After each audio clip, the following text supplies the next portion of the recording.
હવે બીજા કેટલાક આપણે પ્રશ્નો જોઈ લઈએ. પ્રશ્ન છે, વર્ષ 2014માં ભાવનગરની વસ્તી 5 લાખ છે. વાર્ષિક 10%ના દરે જો વસ્તી વધારો થતો હોય તો 2016માં વસ્તી કેટલી હશે? હવે ભાવનગરની વસ્તી કેટલી છે? 5 લાખ. 4 અને 5. કેટલા ટકા? 10%ના દરે વધે છે. એટલે કે જો 10%ના દરે વધે તો કેટલી વસ્તી થઈ જાય? 110% થઈ જાય. એટલે કે 110/100. પહેલા વર્ષે 110% અને બીજા વર્ષે પણ 110% થાય, કારણ કે 10%નો વધારો દર વર્ષે છે, છેદમાં 100. પહેલા વર્ષે 5 લાખના 110% થઈ જાય, એટલે કે 10% વધારો થઈ જાય. બીજા વર્ષે બી 5 લાખના 110% થઈ જાય, એટલે કે 110% થઈ જાય. હવે 1 2 1 2 4 મીંડા ગયા. અહીંયા 1 2 3 અને 4, એટલે કે 5000 ગુણ્યા 121. હવે 121 ગુણ્યા 5, એટલે કે 5 એકા 5, 5 10નો 0 વધતી પડી 1, 5 5 ને 1 6, 605 અને 3 0, એટલે કે 2 વર્ષ પછી ભાવનગરની વસ્તી કેટલી હશે? 6,05,000. હવે આપણે જો બીજી રીતે આપણે જે શીખ્યા છે એ આપણે જોઈ રહીએ. 2 વર્ષનો વધારો છે તો રેશિયો કેટલો આપણે ખબર છે આપણને? 2:1નો રેશિયો આપણે લેવાનો. એટલે કે સૌથી પહેલાં 5 લાખના કેટલા ટકા? 10%, છેદમાં 100. 5 લાખના 10% કેટલા આવશે? 50,000. 50,000. હવે 50,000ના પાછા 10% આપણે કાઢવાના. 50,000ના 10% કેટલા આવશે? 5,000. 50,000ને કેટલા વડે ગુણાકાર કરવાનું? 2 વડે. અને 5,000ને કેટલા વડે ગુણાકાર કરવાનું? 1 વડે. તો 5 લાખ 50,000 ગુણ્યા 2 એટલે 1 લાખ, અને 5,000 ગુણ્યા 1 એટલે 5,000. ટોટલ કેટલો વધારો થાય છે? 1 લાખ અને 5,000નો વધારો થાય છે. અને પહેલાં કેટલી વસ્તી હતી? 5 લાખની. પહેલાં 5 લાખની વસ્તી હતી અને 1,05,000નો વધારો થયો. તો ટોટલ હવે વસ્તી કેટલી હશે? 6 લાખ અને 5,000. આ બંને રીતે આપણે આ દાખલો કરી શકીએ. બીજો એક પ્રશ્ન છે, 20,000નો 10% લેખે 3 વર્ષનું ચક્રવૃદ્ધિ વ્યાજ કેટલું હશે? હવે આપણને પ્રશ્નમાં આપેલું છે કે 3 વર્ષનું ચક્રવૃદ્ધિ વ્યાજ શોધવાનું છે. હવે 3 વર્ષનો રેશિયો આપણને ખબર છે, 3:3:1. 3 વર્ષનો રેશિયો કેટલો છે? 3:3:1. હવે સૌથી પહેલાં 20,000ના 10% કાઢીશું, છેદમાં 100. એટલે કે 20,000ના 10% કેટલા આવશે? 2,000. હવે જે ઉત્તર આવ્યો પાછા એના 10% કાઢીશું. 2,000 ગુણ્યા 10 છેદમાં 100, એટલે 200. આના પાછા 10% કાઢીશું. 3 વાર ટોટલ આપણે ગણતરી કરવાની. 200 ગુણ્યા 10 છેદમાં 100, એટલે કેટલા આવશે? 20. હવે આપણે શું કરીશું? આને 3 વડે ગુણાકાર કરીશું, આને 3 વડે ગુણાકાર કરીશું, આને 1 વડે ગુણાકાર કરીશું. આ જે રેશિયો છે એ મુજબ 3:3:1.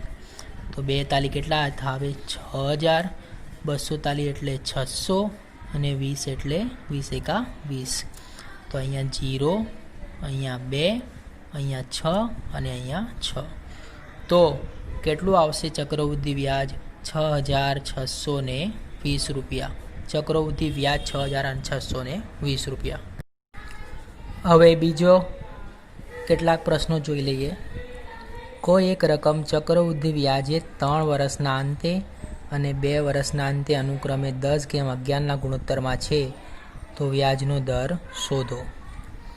હવે આપણને 3 વર્ષના અંતે અને 2 વર્ષના અંતે જે આપણો ગુણોત્તર આપેલો છે, 2 વર્ષનો ગુણોત્તર કેટલો છે? 10, અને 3 વર્ષમાં કેટલો છે 11. હવે આપણે અહીંયા જોઈ શકીએ છીએ કેટલાનો વધારો થાય છે, 1 રૂપિયાનો વધારો થાય છે. તો વ્યાજનો દર આપણે શોધવાનો છે. એટલે કે 2 વર્ષના અંતે 10 રૂપિયા હોય તો કેટલા રૂપિયા વધારો થાય છે, 1 રૂપિયા વધારો થાય છે. તો 100 રૂપિયા હોય તો કેટલા, એટલે કે 10 રૂપિયા હોય તો 1 રૂપિયા વધારો થાય છે. ટકાવારી શોધવાની છે. 100 રૂપિયા હોય તો કેટલા, 100 ગુણ્યા 1/10. 10 ગયું 10 ગયું, તો આ રેટ ઓફ ઇન્ટરેસ્ટ કેટલો થશે, 10%. બીજો એક પ્રશ્ન છે, કોઈ એક રકમ 5 વર્ષમાં 750 રૂપિયા અને 6 વર્ષે 825 રૂપિયા ચક્રવૃદ્ધિ વ્યાજે થાય છે, તો વ્યાજનો દર શોધો. હવે 5 વર્ષના અંતે આ રકમ કેટલી થાય છે, 750. 6 વર્ષના અંતે આ રકમ કેટલી થાય છે, 825. એટલે કે 1 વર્ષમાં કેટલા રૂપિયા વધારો થાય છે, 1 વર્ષમાં 75 રૂપિયા વધારો થાય છે. હવે 1 વર્ષમાં કેટલા રૂપિયા વધારો થાય છે, 75 રૂપિયા વધારો થાય છે. એટલે કે 750થી વધીને કેટલા રૂપિયા, 750માં કેટલા રૂપિયા વધારો થાય છે, 75 રૂપિયા. તો 100 પર કેટલા, આપણે ટકાવારી શોધવાની છે. એટલા માટે વ્યાજનો દર 100 ગુણ્યા 75/750. 0 ગયું 0 ગયું, 75 ગયું 75 ગયું. વ્યાજનો દર કેટલો આવશે, 10%. હવે આ રીતનો આપણે ઉપયોગ ક્યારે કરી શકીએ, જ્યારે અહીંયા 5 વર્ષ અને 6 વર્ષ એટલે કે બંને વર્ષ વચ્ચેનું ડિફરન્સ 1 વર્ષ હોય ત્યારે જ આપણે આ રીતનો ઉપયોગ કરી શકીએ. નહીં તો આપણે ચક્રવૃદ્ધિ વ્યાજમાં આ રીતનો ઉપયોગ કરી શકીએ નહીં. બીજો એક પ્રશ્ન છે, કોઈ એક રકમનું 15% લેખે પ્રથમ વર્ષનું વ્યાજ ₹9,000 છે, તો બીજા વર્ષનું ચક્રવૃદ્ધિ વ્યાજ કેટલું થાય. હવે આપણને આપેલું છે પ્રથમ વર્ષનું વ્યાજ કેટલું આપેલું છે, 9,000 રૂપિયા આપેલું છે. હવે બીજા વર્ષમાં જે છે એ આપણને 9,000 રૂપિયા બી મળશે અને ચક્રવૃદ્ધિ વ્યાજ છે એટલે જે 9,000 રૂપિયાનું જે 9,000 બીજા છે એના 15% બી આપણને મળશે. કારણ કે જે વ્યાજનો કઈ રીતે ચક્રવૃદ્ધિ વ્યાજ છે એટલે આપણને બીજા વર્ષે 9,000 બી મળશે અને 9,000ના 15% બી મળશે. તો 2 0 ગયા 2 0 ગયા, 15 9 105 વત્તા 0. એટલે કે બીજા વર્ષે આપણને 9,000 પ્લસ 1,000 1,050. બીજા વર્ષે આપણને ટોટલ 10,000 અને 50 રૂપિયા આપણને મળશે. કારણ કે વ્યાજ કેવી રીતે ગણવાનું છે, આપણને ચક્રવૃદ્ધિ વ્યાજ ગણવાનું છે એટલે. હવે બીજો એક પ્રશ્ન છે, કોઈ એક રકમ 5%ના દરે 2 વર્ષ બાદ મળતા ચક્રવૃદ્ધિ વ્યાજ અને સાદા વ્યાજનો ગુણોત્તર શોધો. હવે સાદા વ્યાજ આપણે જો ગણવા જઈએ તો દર વર્ષે આપણને કેટલા 5%ના દરે, ધારો કે એ રકમ જે છે એ કઈ છે, x છે, 100 છે 100. હવે સાદા વ્યાજના દરે જો આપણે ગણવા જઈએ તો દર વર્ષે 5% હિસાબે આપણને કેટલા રૂપિયા મળશે, 10 રૂપિયા મળશે. 100 રૂપિયા પર દર વર્ષે 5% દરે સાદા વ્યાજ આપણને કેટલું મળશે, 10 રૂપિયા મળશે. પરંતુ ચક્રવૃદ્ધિ વ્યાજમાં એવું નહીં થાય. ચક્રવૃદ્ધિ વ્યાજ